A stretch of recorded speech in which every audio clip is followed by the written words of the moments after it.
and welcome back to the BCR Dawson sub. This is the second in a series of videos to share with you how I have modeled the locomotives and rolling stock seen on my N-scale layout. These videos will review the prototype equipment seen on the railway during the 1970s and my efforts to model it in N-scale. Where possible, I will also offer comments with respect to HO scale options for these cars. We will continue with the 50-foot boxcars owned and operated by the British Columbia Railway during the 1970s. So we're talking about the newsprint cars and also the various lumber cars. Please see my earlier video for coverage of the 40-foot boxcars. All of these 50-foot boxcars were acquired new during the 1960s and 1970s, and many continued in service into the 1990s and 2000s. The first 50-foot boxcars to be purchased by the Pacific Great Eastern were the 4501 to 4600 series cars built by Hawker Siddeley in 1966. These were the first of the so-called newsprint or paper cars.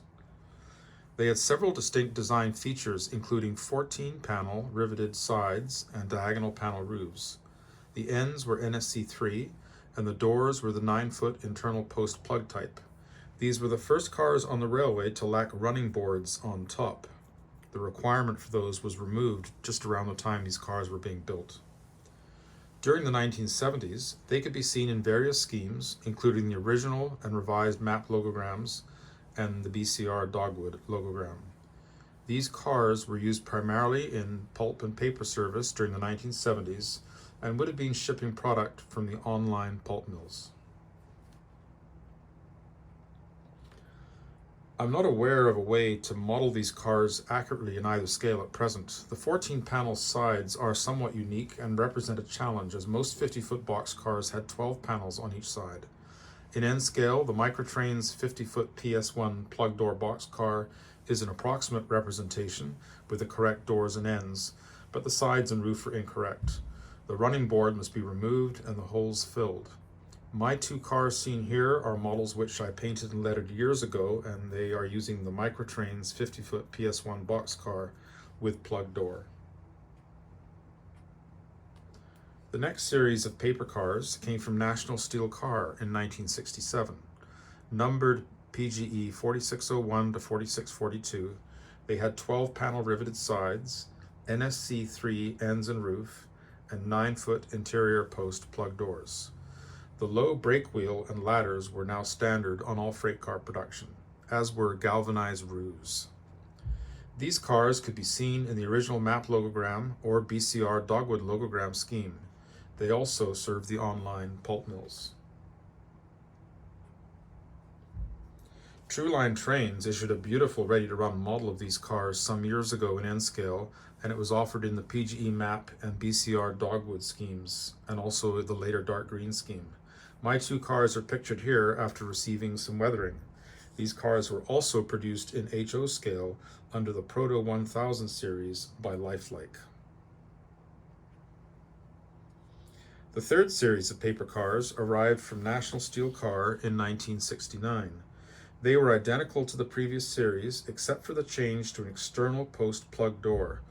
Now on the previous cars, the internal post plug door appears to be flush with the side of the car, whereas the external post plug door appears to be recessed, as you see in these photographs. These cars were numbered PGE 4651 to 4750, and they were also seen in the original PGE map and BCR Dogwood schemes. Trueline Trains also offered this series of car ready to run in N-scale in both the PGE map and BCR Dogwood schemes. My three cars are seen here after weathering. Lifelike also offered them in HO scale in their Proto 1000 series. In 1969, the railway also purchased 10 additional insulated and heated cars. These featured exterior post sides, NSC ends, diagonal panel roofs, and exterior post plug doors. They were numbered PGE 8021 to 8030, and they were finished in an attractive yellow scheme with the PGE map logogram. This color turned orange with the passage of time. These cars were used for the shipment of food and beverage products to the north, and they lasted into the 2000s. I'm not aware of a way to model these cars in either scale without a lot of kit bashing to obtain the correct combination of sides, ends, and roof. Microtrains did offer their 50-foot exterior post plug door boxcar in this scheme, which serves as a possible approximation. The sides and doors are close, but the ends and roof are wrong.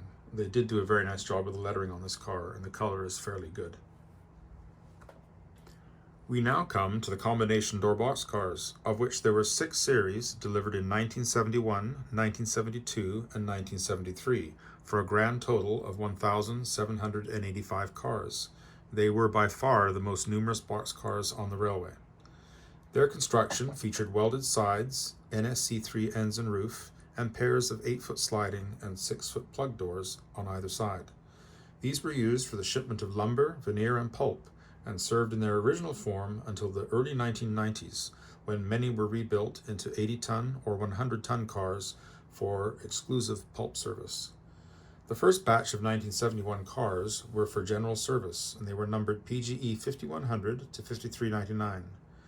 This series was distinguished by their original large doorstops and the vents at each end. They were painted light green with the revised map logogram. Many lasted in this scheme into the early 1980s before the logo was painted out or the car repainted. There are 2 possibilities for representing these cars. Caslow Shops offers a cast resin and etched metal kit in N and HO scales. I completed 4 cars in the PGE light green scheme seen here. I added the end vents and the large door stops using strip styrene. Another option in N and HO scales are the ready-to-run cars recently released by North American Railcar Corporation. 12 road numbers in the PGE 5100 to 5399 series are offered. This is a photograph of a pre-production model, and I purchased several of these cars, to which I will add the ACI labels and also some weathering. The companion series of cars for international service from 1971 were numbered PGER 440,000 to 40399, and they were painted dark green with light green doors for international service to the United States. They were identical to the general service cars except for lacking the end vents. In the mid-1970s, use of the BCIT reporting marks changed from international service to denoting leased cars, and many of these cars received BCOL reporting marks instead. In these photographs, the lower 2 boxcars have been partially repainted and re-stenciled from PGER to BCOL, and they've received the BCR logogram. Again, these cars can be modeled in N and HO scales using the Caslow Shops kits. I completed 2 cars in this scheme, which are seen here, and again I added the large door stops. Note that these cars do not have the end vents. This scheme is also on offer from North American Railcar Corporation as ready-to-run models with 12 road numbers. The model seen here is a pre-production sample, and again I've purchased some of them which will receive ACI labels and weathering. The 2 series of cars delivered in 1972 arrived painted and lettered for the British Columbia Railway with the railway's change of name that year, and they had the new dogwood logogram. The forklift pockets on the sliding doors were highlighted in yellow. These cars were very similar to the previous series, but they featured smaller door stops after problems with the original ones. Most lasted in their original paint schemes well into the 1980s. The general service cars were painted light green with dogwood, and they were numbered BCOL 5400 to 5599. These cars can also be represented either by the Caslow kits or the NARC ready-to-run cars, which came in 12 road numbers. Again, this is a pre-production sample, and I've obtained a quantity of these for my layout. The companion international service cars were painted dark green with light green doors and the dogwood logogram, and they had the highlighted yellow forklift push pockets on the doors. Otherwise, they were identical to the 5400 to 5599 series. And as with the domestic series, these cars can also be represented either by the Caslow kit or the NRC models. 12 numbers again were released. This again is a pre-production model, and I've got a quantity of these for my layout. And this photograph shows 27 of the N-scale combination door boxcars produced by North American Railcar Corporation. These are the production models. They represent the 1971 and 1972 series with PGE, PGER, BCOL, and BCIT reporting marks. And the same cars are available in HO scale. The third series of combination door boxcars arrived in 1973. They were similar to the earlier cars with one design difference. The bottom side sills had notches at either end just inboard of the ladders. The general service cars were numbered BCOL 5600 to 5799, and the international service cars were numbered BCIT 40785 to 41084. Both series wore the same paint and stencil scheme as the 1972 cars. The lower right photograph of 41039 shows a car re-stenciled from BCIT to BCOL. These cars could be modeled using the Caslow kits in N and HO scale, which would require notching the bottom side sills at each end. These cars were not included in the initial release by North American Railcar Corporation, but they have tooled for this variation, and I would expect them to be included in a future release at some point. In 1973, the railway suddenly lost its car forwarding agreement with CN, which coincided with a significant increase in housing starts and a raised demand for lumber in Canada and the United States. This created an immediate requirement for hundreds of new freight cars, and the railway went shopping. The only firm able to supply 500 boxcars quickly was the United States Railway Manufacturing Company, which held several subsidiaries including Evans and Seco. The cars were acquired under the company's leasing subsidiary until orders for more permanent replacements could be placed and manufactured. The first 80 cars of this emergency program were the BCIT 800,000 to 800,058 and 800,059 to 800,079 series. These cars were rebuilt from surplus 40-foot boxcars by USRM, and they were intended originally for the Atlantic and Western Railway. The first group had riveted sides, and the second group had welded sides. In these photographs, the first three cars are from the first series, and the car in the lower right photograph is from the third series. They featured Pullman standard ends and roofs, reinforced side sills and door gussets, and they were equipped with double sliding doors. The high brake wheels and BL corner ladders were left intact, but the running boards were removed. They were finished in the dark and light green scheme with dogwood logogram for international service. These cars would have been used in lumber and veneer service. They were received in 1973, and they were returned to USRM in 1980 following the delivery of new replacement cars. These cars can be modeled in N or HO scale, starting with a PS1 50-foot boxcar. I used the Microtrains double-door car without running board, and I removed the high AR corner ladders. I substituted 3D printed double 8-foot sliding doors. I completed the cars with welded sides as they were the best match for the Microtrains model. These were finished with acrylic paints and custom decals.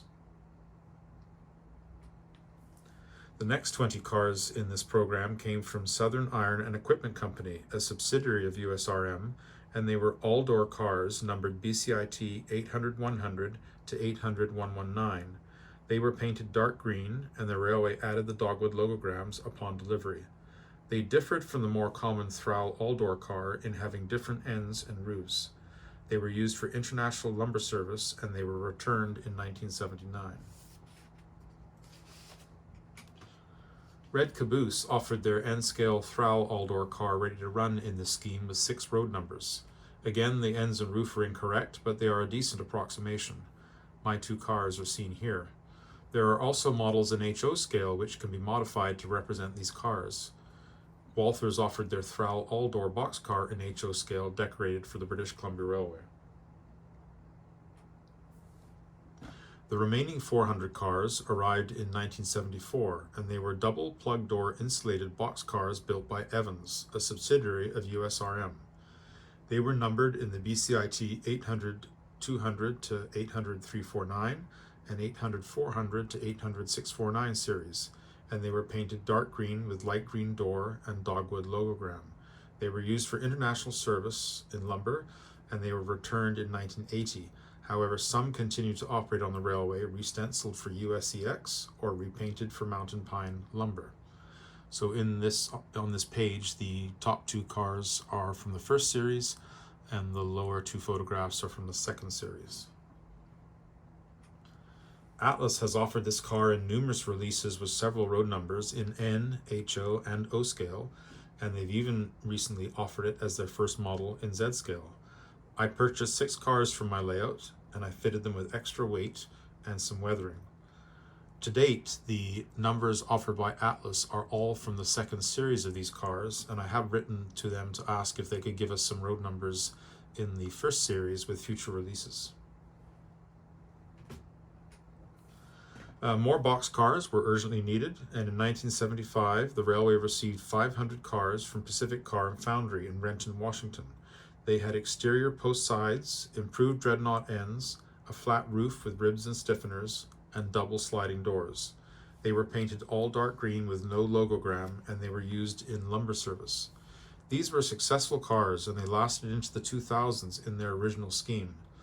An interesting side note is that an order for these cars also came from BC Hydro Railway, which was tacked on to the production for the BCR and likely delivered with them. I'm not aware of a way to model these cars at present.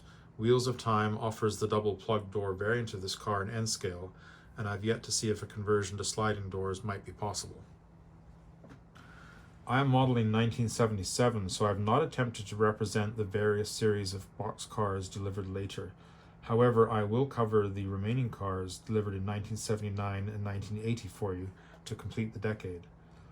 A further 600 boxcars were purchased from National Steel Car in 1979. These featured exterior post sides with non-terminating ends and NSC roofs.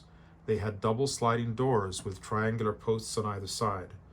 They were painted all dark green with the dogwood logogram applied on a plate welded to the side posts. These cars were used in lumber service into the 2000s. The BCR order was followed by an identical batch for Northern Alberta Railways. Briggs Models offered a cast resin and etched metal kit for these cars, and I completed a BCR and an NAR car for the manufacturer to be photographed for publicity and promotion purposes. Sylvan Scale Models offered a similar resin kit in HO scale. BCR returned to Evans Products in 1979 for 2 further series of lumber boxcars. BCIT 800-650 to 800-849, seen on the left, were rebuilt from PS1 40-foot boxcars in 1979 with reinforced bottom side sills and huge 12-foot sliding panel doors. They were painted all dark green with the dogwood logogram. BCIT 801,000 to 801199, seen on the right, had exterior post sides, non-terminating ends, and double sliding panel doors. They were painted all dark green, and the dogwood logogram was applied between the exterior posts with the dogwood on a plate welded to the right-hand door. Both series of cars lasted in lumber service until 1997. I'm not aware of a way to model these cars at present. The single-door series seen on the left could be kit-bashed from a PS1 boxcar, much as the prototype did. Lifelike offered an N-scale model similar to the single-door series years ago, but I haven't seen one in a long time. These 2 series are available in HO scale as kits from Caslow shops. The railway received 50 cars from National Steel Car for pulp service in 1980. The order was divided into 22 cars for international service with BCIT reporting marks and 28 cars for domestic service with BCOL reporting marks. These cars were similar to the double sliding door cars delivered from NSC in 1979, but they featured 10-foot plug doors, again with the triangular posts on either side. They were the first 100-ton boxcars on the railway, and as such rode on 36-inch wheels. They were also the last new boxcars to be received by the railway until the early 1990s.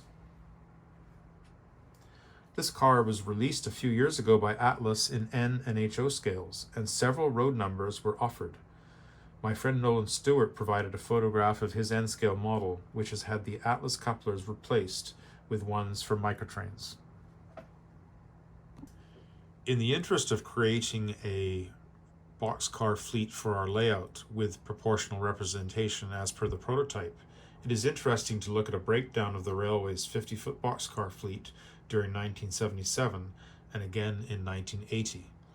In the first table, we can divide the fleet into the 50-foot paper cars, the combination door boxcars, the lumber boxcars from USRM, and the lumber boxcars from Pacific Car and Foundry, and we get a total of 3,027 cars. By 1979 and 1980, a further 1,050 cars had been delivered from NSC and Evans, and the 500 cars from USRM had been returned. So by 1980, the total was now 3,577, and we can divide that number into the paper cars, the combination door box cars, the Pacific Car and Foundry cars, and the new cars from NSC and Evans, and then the 50 pulp cars from NSC. Of particular interest is the dominance of the combination door box cars. They were 60% of the fleet in 1977, and they were still at 51% of the fleet in 1980. And with no new 50-foot boxcars on the horizon until the early 1990s, this dominance would remain throughout the 1980s and into the early 1990s. So that's a very important car when we're creating our boxcar fleet for our layouts. Before closing, let's look at a few photographs of these boxcars in service. This photograph from a PGE publication in either 1969 or 1970 shows export pulp ready for loading into 50-foot cars at a pulp mill in Prince George. And these are the plug door newsprint cars. Here we see lumber being loaded into a combination door boxcar at a lumber mill on the railway in 1973. The lumber is likely destined for the United States, as this is an international service car with BCIT reporting marks. The lumber was loaded by forklift truck at a loading dock adjacent to the tracks serving the lumber mill. The 50-foot lumber boxcars dominated the British Columbia Railway's through freight consists during the 1970s, and in this photograph from that decade, we see 9 such cars behind the lead locomotives on their way back north for loading with lumber for a growing housing market. The train is crossing the Fraser River at Lillooet.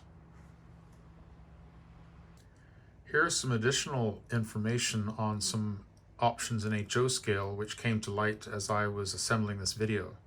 Several series of PGE BCR boxcars are available as custom finished models from Andy Wegmiller through his website, readytrain.com. These include the insulated and heated boxcars delivered in 1969, the first series of combination door boxcars, which arrived in 1971, and the Evans double door boxcars, which came in 1979. So you can check out his website to have a look at those.